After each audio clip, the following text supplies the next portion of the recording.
రూపాయలు ఇచ్చేవాడు. అక్కడ డెడ్ బాడీ ఉండగానే 5,000 రూపాయలు ఇచ్చేవాడు. 11వ రోజే 1,95,000. మళ్ళీ ప్రమాదంలో చనిపోతే 5 లక్షలు. అలాగే పండక్కి సంక్రాంతికి సంక్రాంతి కానుక, క్రిస్మస్కి క్రిస్మస్ కానుక, రంజాన్కి రంజాన్ తోఫా. అలాగే 5 రూపాయలకే భోజనం పెట్టి అన్నా క్యాంటీన్లు ఇదే డివిజన్లో గులాబీ తోటలో అన్నా క్యాంటీన్ పెట్టించాను నేను ఆ రోజు. అన్నా క్యాంటీన్లో అసంఘటిత రంగ కార్మికులు, రిక్షా కార్మికులు, ఆటో కార్మికులు, అలాగే పేదవాళ్ళు, మరి నిరుపేదలు 5 రూపాయలకే ఉదయం టిఫిను, 5 రూపాయలకు మధ్యాహ్నం వేడివేడి భోజనం, మళ్ళీ సాయంత్రం 5 రూపాయలకి వేడివేడి భోజనంతో రోజుకి 15 రూపాయల ఖర్చుతో నెలకి 450 రూపాయల ఖర్చుతో ఒక మనిషి బతికే విధంగా ఆలోచించింది చంద్రబాబు గారి ప్రభుత్వం, తెలుగుదేశం ప్రభుత్వం. ఈ మహానుభావుడు వచ్చాడు జగన్మోహన్ రెడ్డి, అన్నిటినీ రద్దు చేసినట్టే అన్నా క్యాంటీన్లు తీశాడు, పండగ కానుకలు తీశాడు, చనిపోతే ఇచ్చే బీమా డబ్బులు తీశాడు, పెళ్లికి ఇచ్చే పెళ్లి కానుక తీశాడు, మైనార్టీలకి దుల్హాన్ పథకం ఇచ్చే దాన్ని తీసేసి మరి 4 సంవత్సరాల నుంచి పోరాడితే ఇప్పుడు కొన్ని కండిషన్లు పెట్టి 10th క్లాస్ పాస్ అవ్వాలంట. మైనార్టీ పిల్లల్లో ఎవరైనా ఆడపిల్ల పెళ్లి చేసుకుంటే దుల్హాన్ పథకం రావాలంటే మగపిల్లవాడు 10th క్లాస్ పాస్ అవ్వాలి, ఆడపిల్ల పెళ్లి కూతురు 10th క్లాస్ పాస్ అవ్వాలి.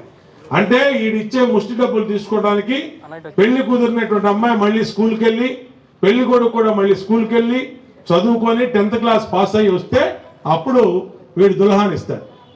వీడిచ్చేటప్పటికి వాళ్ళ ఇంట్లో 2 పిల్లలు కూడా పుడతారు. అటువంటి పరిస్థితుల్లో ఈ రోజున జగన్మోహన్ రెడ్డి తుగ్లక్ పరిపాలనలో నిబంధనల పేరు మీద అన్ని పథకాలు కట్టు, ధరలు విపరీతంగా పెరిగినాయి, సగటు మనిషి పనులు చేసుకోవడానికి, చిరు వ్యాపారాలకు వ్యాపారాలు లేవు, అలాగే కార్మికులకి భవన నిర్మాణ కార్మికులకి ఇసుక బ్లాక్లు అవ్వడం వల్ల ఇసుకని బ్లాక్లో అమ్ముకోవటం వల్ల పనులు పోయినాయి. అన్ని రకాలుగా అన్ని వ్యవస్థల మీద దెబ్బతి పడింది.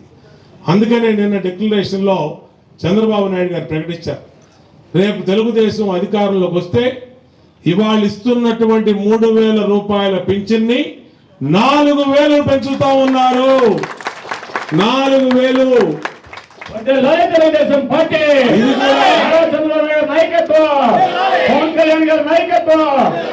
ఇది కూడా 200 రూపాయలు ఉన్న పింఛను. ఏ విధంగా అయితే చంద్రబాబు నాయుడు గారు 2,000 చేశాడో, 2014లో మేము ఎమ్మెల్యే కానప్పుడు, చంద్రబాబు నాయుడు గారి ప్రభుత్వం రానప్పుడు కేవలం పింఛన్లు 200 రూపాయలు ఉన్నాయి. దాన్ని మహానుభావుడు చంద్రబాబు నాయుడు గారు 2,000 రూపాయలు చేశాడు. ఆ 2,000 రూపాయలు పింఛన్ని 3,000 చేస్తానని జగన్మోహన్ రెడ్డి ఓటేపించుకొని ముక్కుతూ మూలుగుతూ 3 చెరువులు నీళ్లు తాగిచ్చి పెన్షనర్లందరినీ చివరి 250 మొన్న 2024 జనవరిలో పెంచారు. రేపు అందుకనే ప్రకటించారు చంద్రబాబు గారు, ఎటువంటి నిబంధనలు లేకుండా, కఠిన నిబంధనలు తీసేసి నిబంధనలు లేకుండా పింఛను తీసుకునే వాళ్ళందరికీ 3,000 రూపాయలు పింఛను. గతంలో 2,000 ఏ విధంగా అయితే చేశారో 3,000 రూపాయలు పింఛను 4,000 రూపాయలు చేస్తూ మళ్ళా ఆ పింఛన్ని ఇంటి వద్దకే పంపించే విధంగా ప్రకటించారు.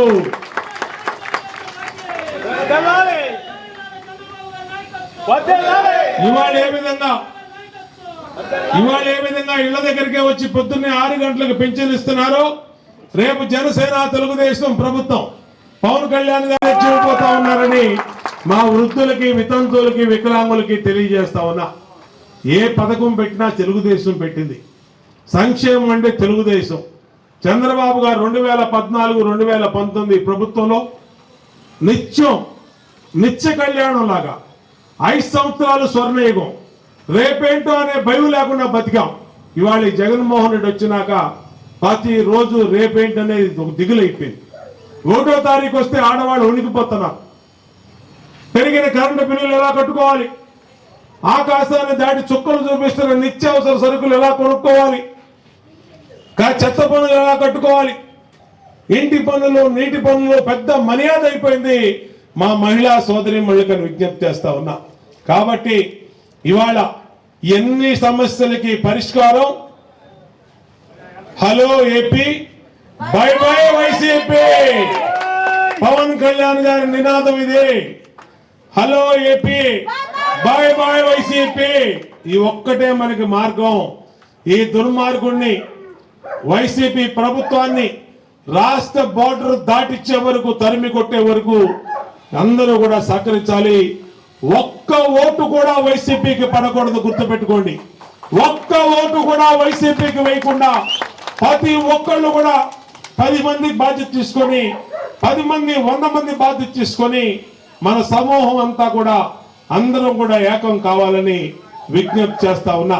ఎన్నికల సమయం, చాలా కార్యక్రమాలు. అలాగే డివిజన్ ప్రెసిడెంట్ కొండపల్లి రూప్ కుమారు, విజయవాడ తెలుగుదేశం పార్టీ కౌన్సిల్లో ఫ్లోర్ లీడరు నెల్లిబండ్ల బాలస్వామి, సోదరుడు మన మస్తాను, అట్లాగే మన సోదరుడు బ్రహ్మాండంగా ఎంఆర్పిఎస్ కార్యక్రమాల్లో పెద్ద ఉద్యమం నడుపుతున్నటువంటి సోదరుడు మన వెంకటేశ్వరరావు, అలాగే మన రాష్ట్ర కార్యదర్శి సెంట్రల్ నియోజకవర్గ కోఆర్డినేటర్గా ఉన్నటువంటి సోదరుడు నవనీతం సాంశీరావు, మన రుక్మిణి, అలాగే జయరాజు, డివిజన్ నాయకులు అందరూ సురేష్, హనుమంతరావు, మంటాటి శివ, దీపక్, శివ, సీను, అందరూ జక్కుల శ్రీనివాసు, బాబు అందరూ కలిపి కార్యక్రమాన్ని కొనసాగించి ఆయన వచ్చినా కూడా మళ్ళీ ఓపెనింగ్ కార్యక్రమం తెలియజేయాల్సిందిగా కోరుకుంటూ, నేను చాలా కార్యక్రమాలు ఉన్నాయి.